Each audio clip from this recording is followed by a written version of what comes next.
coin drops with a heavy hollow click. Shivering, bleeding from a gash above one eyebrow, she clutches a greasy payphone receiver like a lifeline. "I have nowhere to go," she whispers into plastic. 20 minutes later, the street shakes. 10 black SUVs box in the block. The rain in this city never washed away the grime. It only made it slicker. Maya kept her head down her chin, tucked into the collar of a cheap canvas jacket that had stopped repelling water an hour ago. The downpour was absolute, a sheet of grey noise that drowned out the sirens wailing a few districts over. Her right shoe was missing, its heel snapped off 3 blocks back, when she scrambled over a rusted chain-link fence to lose the men trailing her from the shipyard. She tasted copper. She tasted ozone. Her breaths came in ragged, burning gasps that scraped the back of her throat, but she didn't stop moving. She couldn't. If she stopped, the adrenaline would crash, and her legs would give out.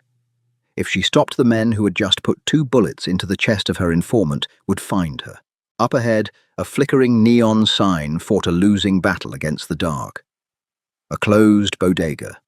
Beside it, standing like an obsolete relic of a bygone era, was a payphone. Maya limped toward it.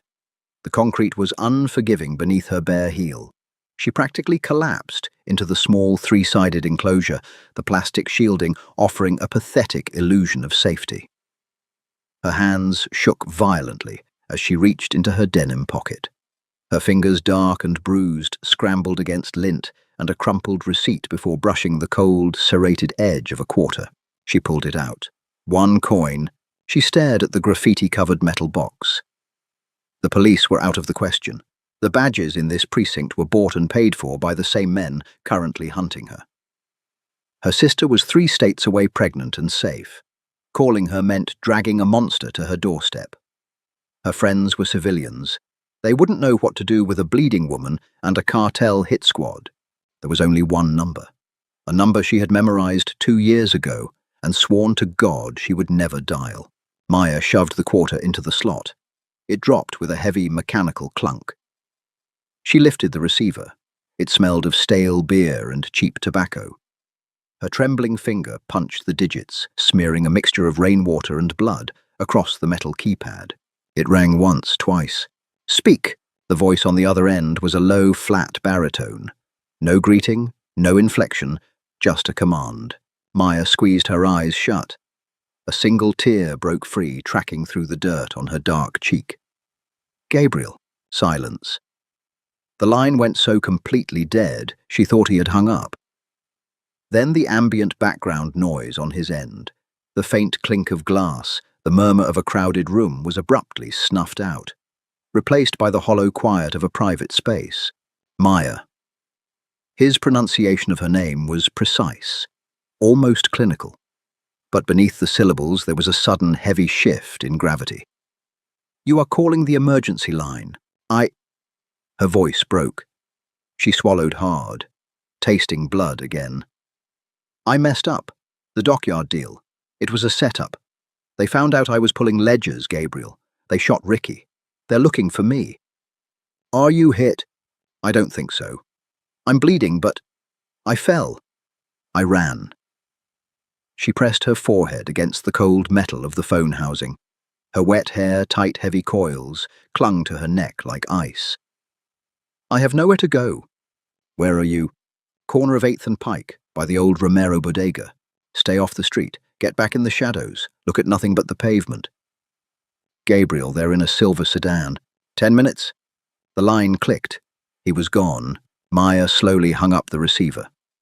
The dial tone hummed a mocking tune. She slid down the side of the booth, her knees pulling up to her chest, trying to make herself as small as possible. The cold was setting in deeply now, turning her shivering into violent tremors. She wrapped her arms around her legs, staring out at the rain-lashed asphalt. Every passing pair of headlights sent a spike of pure terror through her chest. A rusted pickup truck rolled by. A taxi splashed through a puddle. 10 minutes felt like a decade. She kept her eyes glued to the pavement, just as he had instructed, watching the oil slicks swirl in the puddles. She shouldn't have called him. Gabriel Park wasn't a savior. He was a shark. He ran the Eastern Seaboard's underground gambling and logistics syndicate with a calculated, bloodless efficiency that terrified the city's older, louder crime families. He didn't do favors. He didn't harbor strays.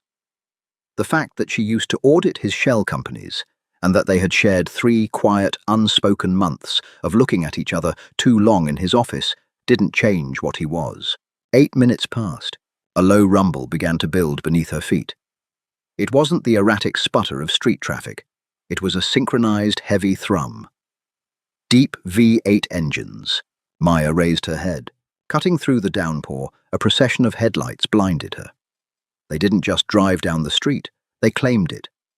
10 identical matte black SUVs rolled onto 8th and Pike. They moved with military precision tires, hissing against the wet asphalt. 2 SUVs blocked the northern intersection. 2 blocked the south. The remaining 6 formed a tight, impenetrable steel wall around the bodega and the payphone. The street went dead quiet, save for the rain and the purr of high-end engines. The rear door of the center vehicle swung open. A black umbrella bloomed into the night. Beneath it stepped a man in a bespoke charcoal suit that seemed to absorb the ambient light. Gabriel. His face was a mask of cold porcelain. His jaw set, his dark eyes sweeping the perimeter, before locking onto the crumpled figure by the phone booth. He didn't run. He walked with a terrifying, measured calm. 2 men stepped out of the adjacent vehicle's hands, resting casually inside their tailored jackets, their eyes scanning the rooftops and alleyways. Gabriel stopped in front of the booth. He looked down at her. Maya looked up, her vision blurring from the rain and the swelling cut above her eye. He didn't offer a hand. He didn't ask if she was okay. He simply tilted the umbrella forward, shielding her from the downpour, and looked at the blood on her face. A muscle in his jaw feathered. "Get up," he said quietly. Maya tried. She pushed against the metal siding, her legs trembling, but her missing heel threw off her balance.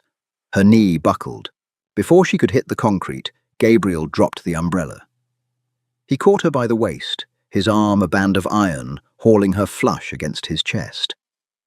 The smell of cedar rain and cold steel washed over her. He didn't say a word as he adjusted his grip, practically lifting her off the ground, and carried her toward the open door of the SUV. The interior of the vehicle was a sensory shock. It was warm, completely silent, and smelled of expensive leather. Gabriel deposited her onto the rear bench seat before sliding in beside her. The heavy door slammed shut instantly, severing the roar of the storm outside. The bulletproof glass muted the world into a silent film. "Drive," Gabriel ordered. The driver, a broad-shouldered man named Roman, didn't confirm. He simply put the car in gear. The convoy moved as one, a massive black leviathan, slipping back into the city's arteries. Maya leaned her head against the headrest, staring blankly at the suede roof. The adrenaline was draining out of her fast, leaving behind a profound, aching hollow. She felt hyper-aware of how much space she was taking up, of the dirty rainwater soaking into Gabriel's pristine leather seats, of the mud smeared on the cuffs of her jeans. Gabriel sat beside her, an imposing statue. He reached into a hidden compartment between the seats, extracting a clean white microfiber towel. He tossed it onto her lap. "Dry your hair," he said, staring straight ahead at the partition. "You're ruining the upholstery." It was a callous thing to say, but Maya heard the undercurrent. It was a grounding demand, something small and physical to anchor her back to reality. She picked up the towel, her fingers clumsy, and began pressing it against her dripping coils. "Who?" Gabriel asked, still not looking at her. "The Petrovs," Maya croaked. Her throat felt full of sand. "I was auditing the waterfront warehouses, just routine like you taught me before I quit. I noticed a discrepancy in the manifest. 2 shipping containers logged as machine parts. I went down to verify. Ricky the foreman let me in." She took a ragged breath. It wasn't machine parts. It was weapons, crates of them. And before we could close the doors, A silver sedan rolled up. Gabriel's expression remained perfectly neutral, but the temperature in the car seemed to drop 10 degrees. They saw you. They shot Ricky in the chest. I ran, squeezed through a ventilation gap in the back of the corrugated wall. They chased me for 6 blocks. You shouldn't have been there. It was my job, Gabriel. I work for the Port Authority now. I thought I was free of this life. Gabriel finally turned his head. His dark eyes locked onto hers, stripping away the remaining layers of her defenses. You are never free of this life, Maya. You merely changed the letterhead on your paycheck. She flinched, not from his tone, but from the brutal honesty of it. She dropped the towel into her lap, looking down at her scraped, bleeding knuckles. I know. The convoy drove for another 20 minutes. They didn't head toward the upscale downtown districts, where Gabriel kept his public-facing penthouse. They drove higher up into the hills, overlooking the bay, toward a fortified estate, hidden behind a thick perimeter of old-growth trees and 10-foot concrete walls. The iron gates parted seamlessly as the lead SUV approached.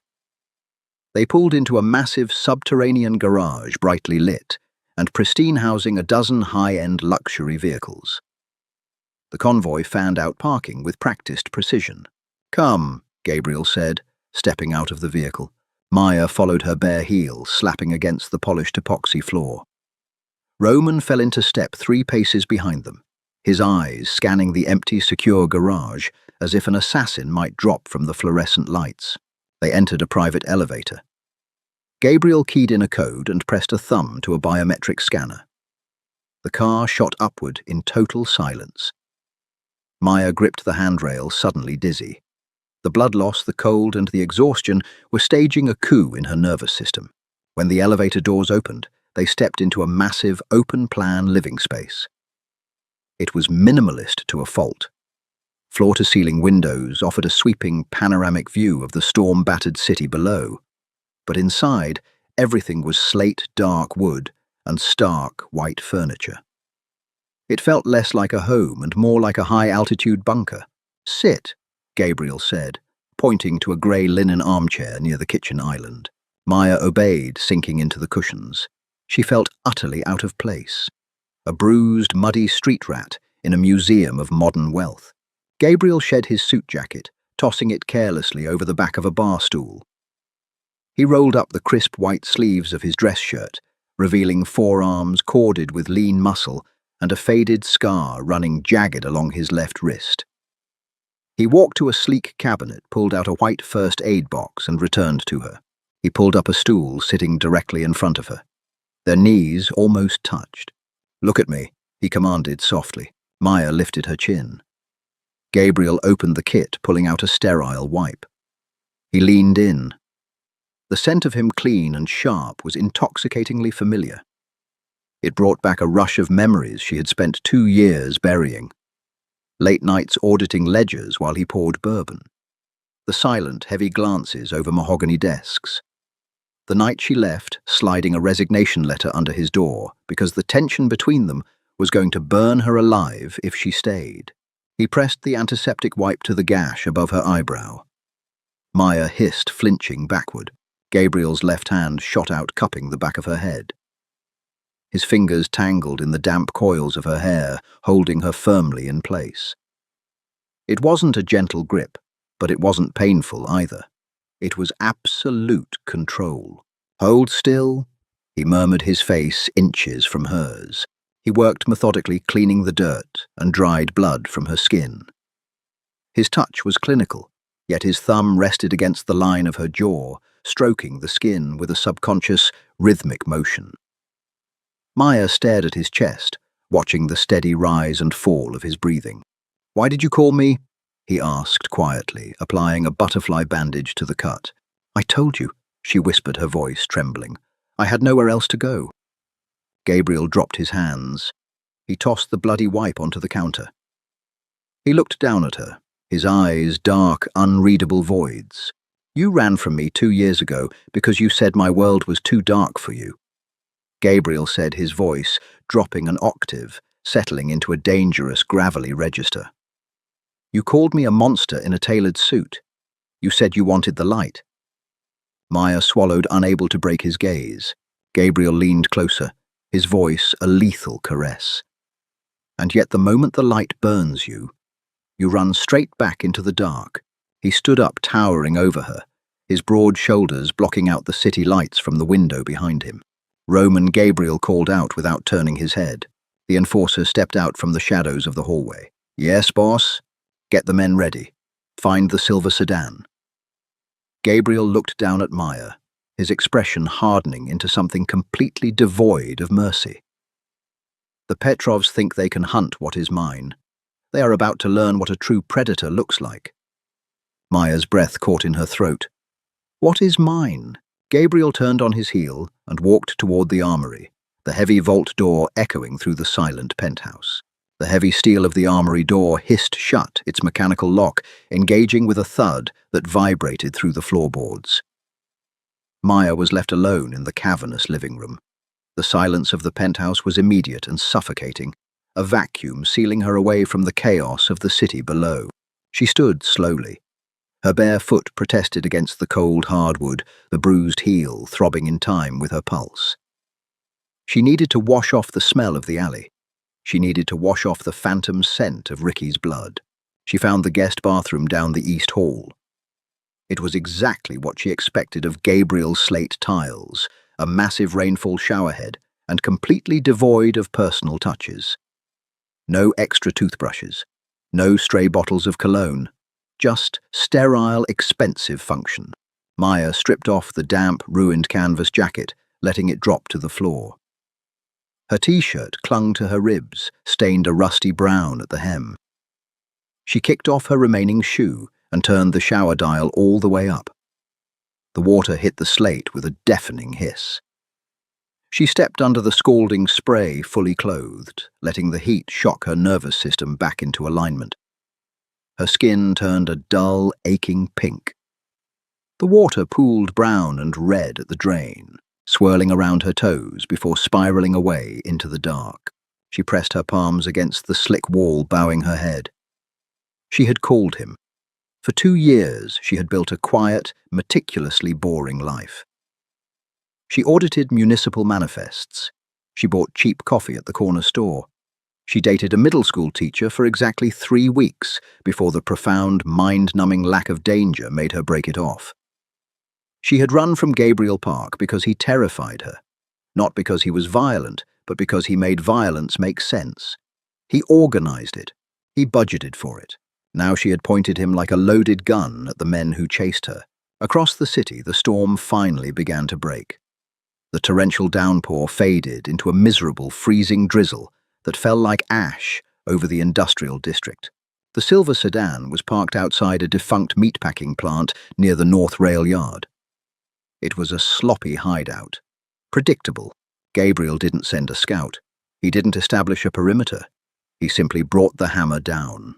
4 black SUVs breached the rusted chain-link gates simultaneously. The heavy vehicles didn't stop until they rammed the sedan, crushing its chassis against the brick loading dock in a symphony of screeching metal and shattering glass. Gabriel stepped out of his vehicle. The tailored charcoal suit was gone, replaced by a dark tactical jacket. He held a suppressed Heckler & Koch USP. He didn't run. He walked toward the warehouse entrance with that same terrifying, measured stride. 3 men poured out of the loading bay doors, shouting in Russian, raising automatic weapons. Roman and the strike team cut them down before Gabriel even had to lift his arm. The suppressed gunfire sounded like heavy staple guns punching into wet wood. Bodies hit the wet concrete.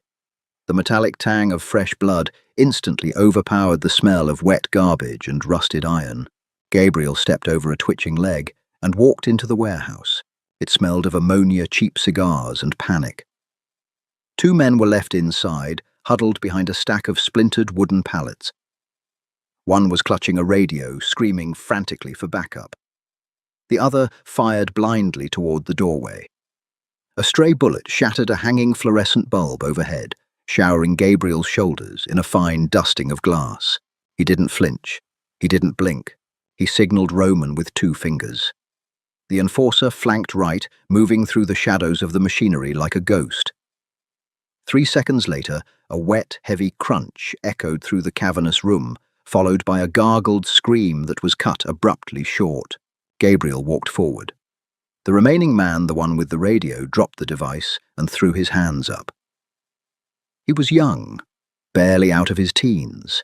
His eyes were wide, darting from Gabriel's impassive face to the fresh corpse of his partner, bleeding out behind the pallets. Wait, the boy stammered in broken English, his chest heaving. I just drive the car. Gabriel stopped 3 feet away. He looked down at the boy's sneakers. Muddy. The exact same grey, oil-slicked mud from the alley behind the Ramiro bodega. You drove the car, Gabriel repeated. His voice was entirely devoid of malice. It wasn't angry. It was just a statement of fact. Yes, my boss, he shoot the guy at the docks. Not me. I just drive, please. Gabriel raised the pistol. He didn't aim for the head. He aimed for the center of mass. Then you drove to the wrong alley. 2 muffled shots. The boy slumped against the pallet, sliding to the floor, leaving a thick red smear against the wood. Gabriel didn't check the pulse. He turned his back on the body, ejecting the spent magazine. He caught it in his palm, sliding a fresh one into the grip with a sharp click. Burn the sedan, Gabriel told Roman as he walked back out into the freezing night air. Take the ledgers from their back office. Leave the bodies where they fell. I want Petrov to know exactly who balanced his books tonight. Maya was sitting on the edge of the massive unmade bed in the master suite when the front door of the penthouse finally opened. The digital clock on the nightstand glared a harsh red, 3:14 a.m. She had shed her wet clothes, wrapping herself in a thick, dark grey bathrobe she found in his closet. It was far too large, pooling around her knees, but it smelled faintly of cedar and expensive laundry detergent. She stood up, pulling the fabric belt tight across her waist, and walked barefoot out into the main living area. Gabriel was standing in the kitchen. He had stripped off the tactical jacket, tossing it carelessly onto a pristine white sofa. His black t-shirt clung to his torso, damp with sweat and rain. He was pouring a neat glass of bourbon from a crystal decanter. His knuckles were bruised, the skin split over the joints and smeared with a thin film of dried blood. Maya stopped at the edge of the marble kitchen island. She looked at his hands, then slowly dragged her gaze up to his face. The porcelain mask was gone. He looked exhausted, the sharp angles of his jaw tight, his eyes hollowed out by the sheer output of adrenaline. He didn't look like a glamorous kingpin. He looked like a man who had just finished slaughtering animals. He didn't say a word. He just slid the heavy glass across the marble counter toward her. She took it. The amber liquid burned beautifully down her throat, cutting through the lingering chill in her bones and settling in her stomach like a hot coal. The men in the sedan won't follow you again, Gabriel said quietly. He leaned back against the counter, crossing his arms over his chest. Their boss will find them in the morning. He will look at the angle of the bullet wounds, he will look at the ash of his vehicle, and he will realize that chasing a port auditor is no longer a profitable venture. Maya gripped the glass tightly, staring at the remaining liquid. You killed them. Yes. It wasn't a brag. It was an accounting error corrected. A line item struck from the ledger. You didn't have to go yourself, Maya said. Her voice was steady, the sound of it surprising her in the vast, quiet room. You have 50 men who could have done it. Roman could have handled a street-level crew. Gabriel looked up. His dark eyes caught the dim, ambient light of the city bleeding through the floor-to-ceiling windows. He pushed off the counter, closing the distance between them. He didn't stop until he was standing on the other side of the island, leaning over the marble.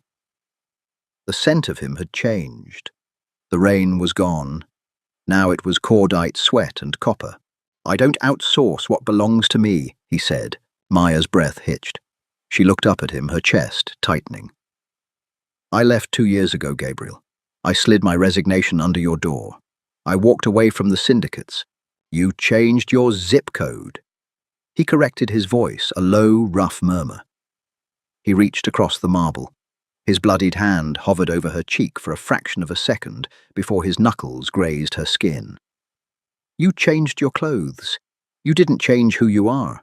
You see the world in ledgers, Maya, in debts, assets, and liabilities. You knew exactly what the cost would be when you put that quarter in the slot tonight. She closed her eyes, leaning infinitesimally into his touch. She hated that he was right. She hated that the raw terror of the alley had vanished the exact second his black SUVs had boxed her in. She hadn't felt fear when he arrived. She had felt an overwhelming, toxic relief. It was a heavy toll, she whispered. It was past due. Gabriel stepped around the island. His hand slid back his long fingers, burying into the thick, damp coils of her hair at the nape of her neck. He tilted her head up.